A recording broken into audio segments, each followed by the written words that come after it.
Hey guys, I ended last video really awkwardly. I was kind of halfway through reading this paragraph and then I ran out of time because there's this like 15-minute time limit on the video. Um, so I thought I'd spend this video just talking about my paragraph and highlighting some key things that I think you guys at year 11 should be able to write about and work on.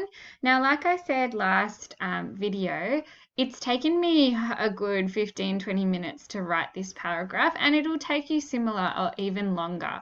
And that's because initially it is hard to kind of string a lot of things together. We are stringing quotes together. We are trying to put it in a coherent way. We want a topic sentence. We want a concluding sentence. We want to have good verbs in it.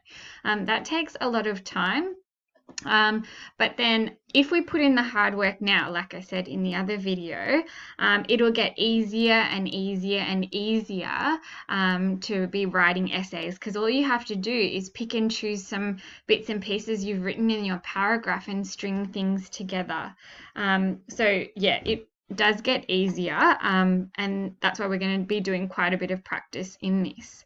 Okay, so if you remember, the question was, what does Rose assert about this key theme? And the key theme that I'm looking at is justice. And from last video, we saw that my main message that I came up with was that justice is based on truth, evidence, and proof. And the sub ideas that I got were that it's the job of the jury to question assumed narratives. So any sort of assumption, it's the job of the jury to question.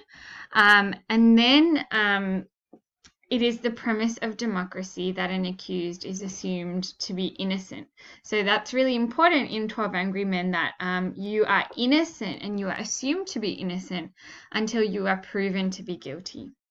So this is my paragraph that I've come up with. Now, for now, I'll just read through the whole thing first. Ignore the colours, and then I'll talk to you about things that are important in terms of structure in a paragraph. So, Rose highlights the idea that proven and evident truth is fundamental for justice to be present. The jurors frequently present assumptions disguised as widely held truths. Juror 2 claims it was obvious from the word go and that nobody proved otherwise, to which Juror 8 counters that the burden of proof is on the prosecution. These quotes were in my analysis. Rose, through Juror 8, asserts the idea that a key premise in democracy is the presumption of innocence rather than guilt, and that the obvious guilt perceived by Juror 2 is to be dismissed unless sufficient evidence is given. Rose goes on to further explicate the notion that jury members bear the solemn responsibility in a democracy to consider all possibilities until provable evidence reveals itself. Juror 7 voices his frustration that you can suppose anything, to which Juror 8 replies that's right. In doing so, he further brings home the idea that the juror's job is to consider and question all narratives unless proof is given. When examining a possible motive for the killing, Juror 8 comments that he can't see 2 slaps in the face provoking him to commit murder. To which Juror 4 counters with it may have been 2 slaps too many. Here, Juror 4 also invites Juror 8 and the fellow jurors to consider the idea that the presented narrative may indeed also be the truth. Through this counter, Rose again reinforces the idea that for whichever argument presented, proof is still required beyond reasonable doubt, and all jurors are required to question assumptions made by any member, including the proponent of justice, such as Juror 8. The idea of justice being a key hallmark of democracy is Rose's unshakable assertion, and the foundation of justice lies in evidence and truth, which jurors must search for in order to convict a person to be guilty. So, that is my paragraph. If you have noticed, all the quotes that I have used in blue are quotes that I have taken directly from my table here. Yeah, that I did before.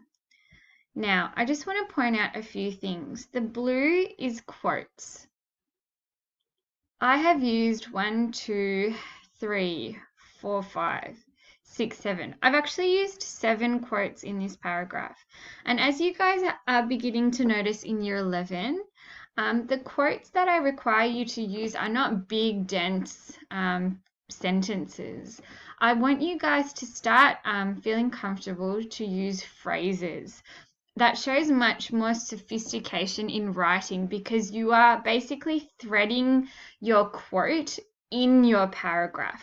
You're not kind of writing and then copying, pasting a big chunk of a quote and then writing again. Yeah, that's a little more clunky. This is a little more seamless.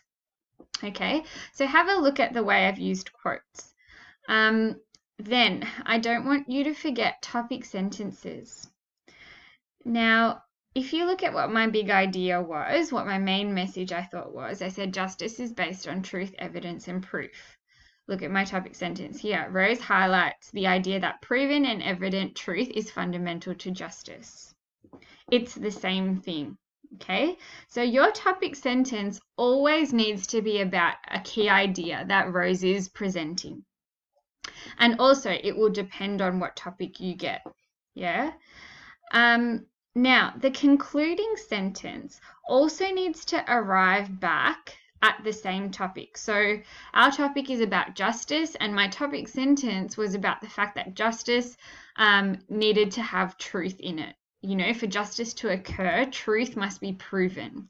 So I've said here the idea of justice being a key hallmark of democracy is Rose's unshakable assertion, and the foundation of justice lies in evidence and truth which jurors must search for in order to convict a person to be guilty. So can you see how my concluding sentence comes back to the topic sentence? So there is this nice symmetry in a paragraph. That makes it really clear for whoever is reading because you are bookending your paragraph with kind of hammering home the key idea. Okay, cool. Now my sub-ideas that we talked about last lesson was that it is the job of the jury to question assumed narratives, and it is the premise of democracy that an accused is assumed to be innocent. That's what I got from my quotes. Now you can see in the yellow, Juror 8 asserts the idea that the key premise in a democracy is the presumption of innocence. Jury members have the responsibility in a democracy to consider all possibilities until proven evidence reveals itself. Proof is required beyond reasonable doubt. These are my key ideas and my sub-ideas. So I have included all of them. You might hear me talking about how insight is required in a paragraph. Well, not only are you telling me the key idea, you are also telling me how democracy is involved, what the role of the jury members are, what the challenges are, what the causes are. And so in that way, you are actually giving me an insightful paragraph. Okay, so you've got your topic sentence, you've got your evidence. So in teal, and then I've talked about your linking sentence, which actually needs to link up to your idea. And your explanation is basically you analyzing your quotes, telling us what these quotes show. That's all there in the white. And you can see how the white is the bulk of the paragraph. Analysis and explanation is the bulk of the paragraph. The quotes are not meant to be the bulk. They're just little phrases, but all this other stuff is analysis. I do want you guys this time around to work on your use of verbs. Now the verbs I have bolded. So I've got highlights, claims, counters, asserts, goes on to further explicate, further brings home the idea, reinforces, invites, So all of them are different, and in each one, I'm saying what Rose or Juror 8 or another jury member is trying to do, and that is intention. You've heard me speak about intention in your argument analysis, and this is the same thing. What is Rose's intention here? What is Juror 8's intention? What is Juror 10's intention? And so to be able to discuss that, you need to have a big vocab bank of different verbs. So I suggest you start making a list for yourself, and there's a few more verbs in your student notes. And that is how you can build up your vocabulary and build up your paragraph. Okay, so you will be paragraph writing and analyzing, doing your table over the next week for different themes. So hopefully this video can help kind of show you what we are working towards and show you what I am after. Okay, cool. Thanks, guys.